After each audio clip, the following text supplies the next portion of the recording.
Assalamualaikum warahmatullahi wabarakatuh, sahabat arsip. Kita ketemu lagi ya di Arsip Aris Berbagi. Mudah-mudahan pertemuan ini membawa keberkahan dan kemanfaatan kita bersama, khususnya di dunia kearsipan. Ini masih terkait dengan yang saya sampaikan beberapa waktu yang lalu tentang arsip terjaga, sahabat arsip. Jadi apa yang melatar belakangi lahirnya istilah arsip terjaga sudah saya sampaikan. Kemudian yang kedua, jenis atau bidang arsip terjaga itu terdiri dari apa saja.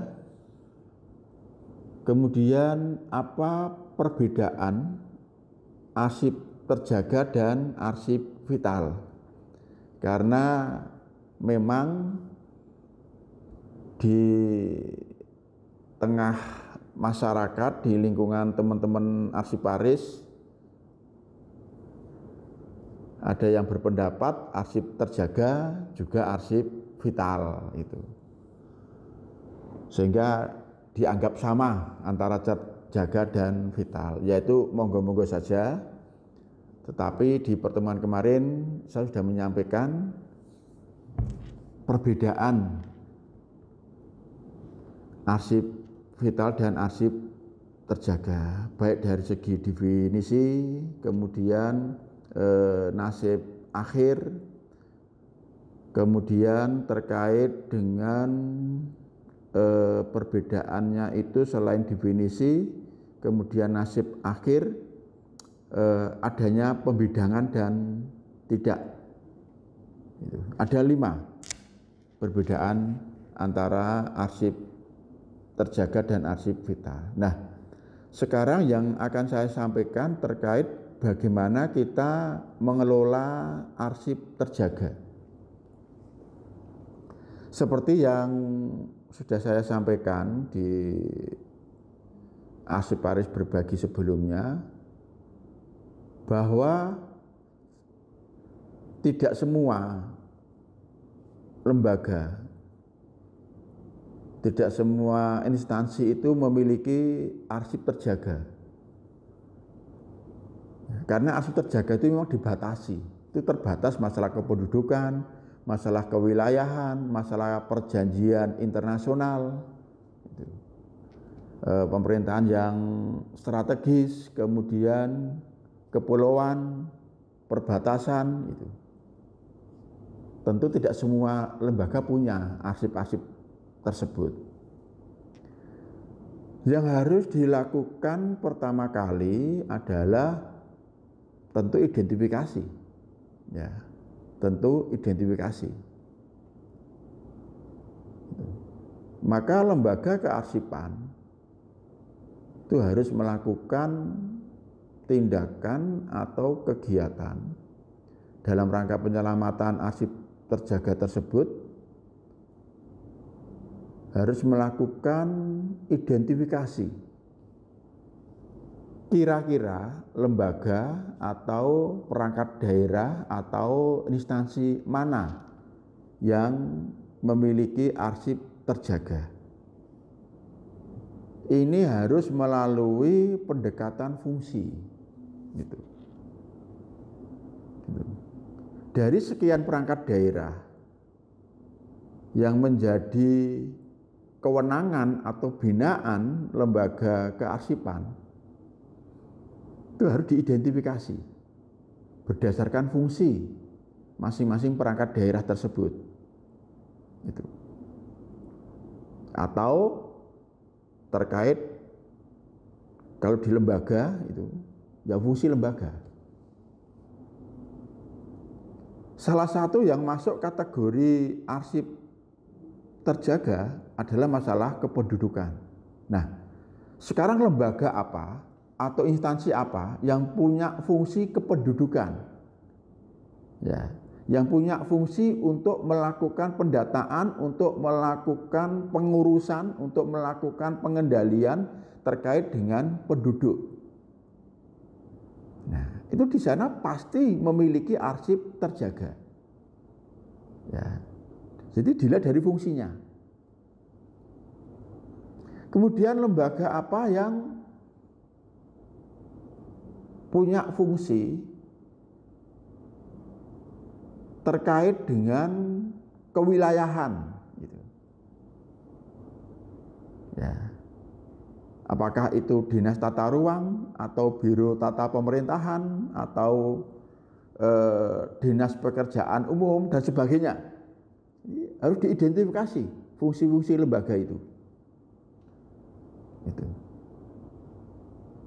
Maka nanti akan dapat ditentukan punya arsip terjaga apa tidak instansi-instansi itu melalui identifikasi fungsi. Kemudian yang kedua,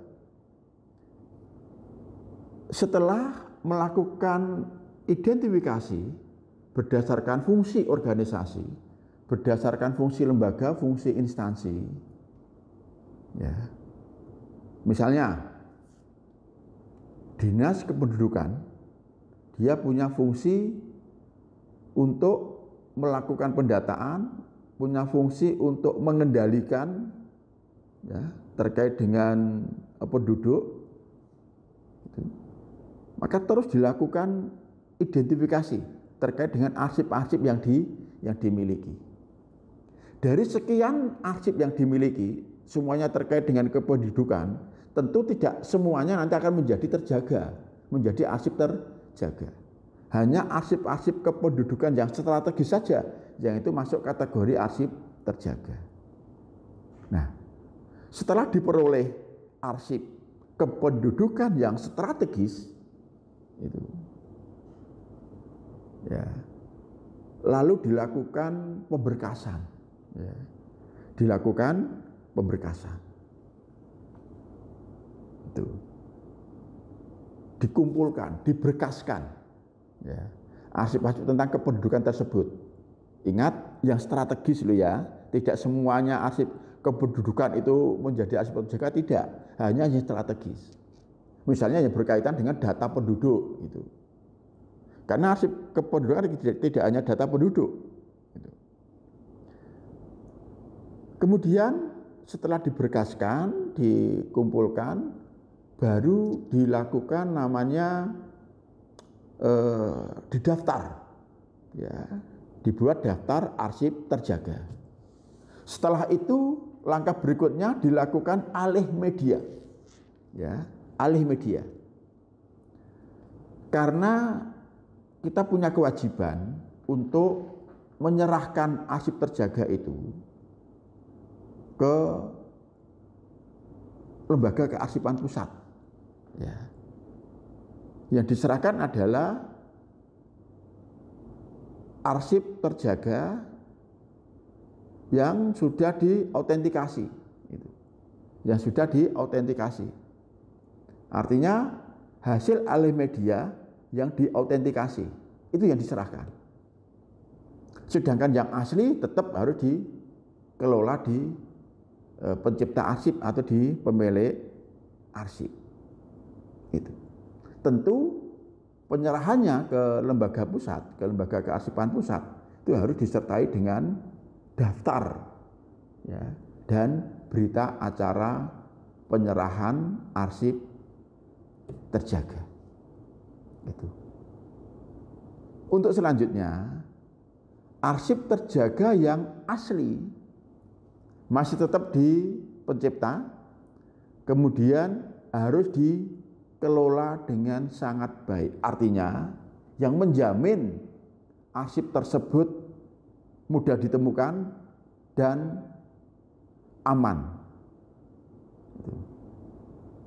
Aman dari kerusakan maupun aman dari penyalahgunaan maupun pencurian. Itu. Oke. Itu ya sahabat arsip ya. Terkait dengan bagaimana kita mengelola arsip terjaga. Jadi mulai dari kita melakukan identifikasi melalui pendekatan fungsi, kemudian kita berkaskan arsipnya, itu kita tentukan ini terjaga apa tidak, karena tidak semua arsip seperti tadi kependudukan semuanya menjadi arsip terjaga, tapi hanya yang strategis saja. Kemudian dilakukan alih media, diautentikasi, kemudian didaftar, dibuatkan berita acara, diserahkan ke lembaga kearsipan pusat. Yang asli tetap disimpan di pemilik arsip. Dan bermanfaat, kita ketemu lagi di arsip-arsip berbagi berikutnya. Wassalamualaikum warahmatullahi wabarakatuh.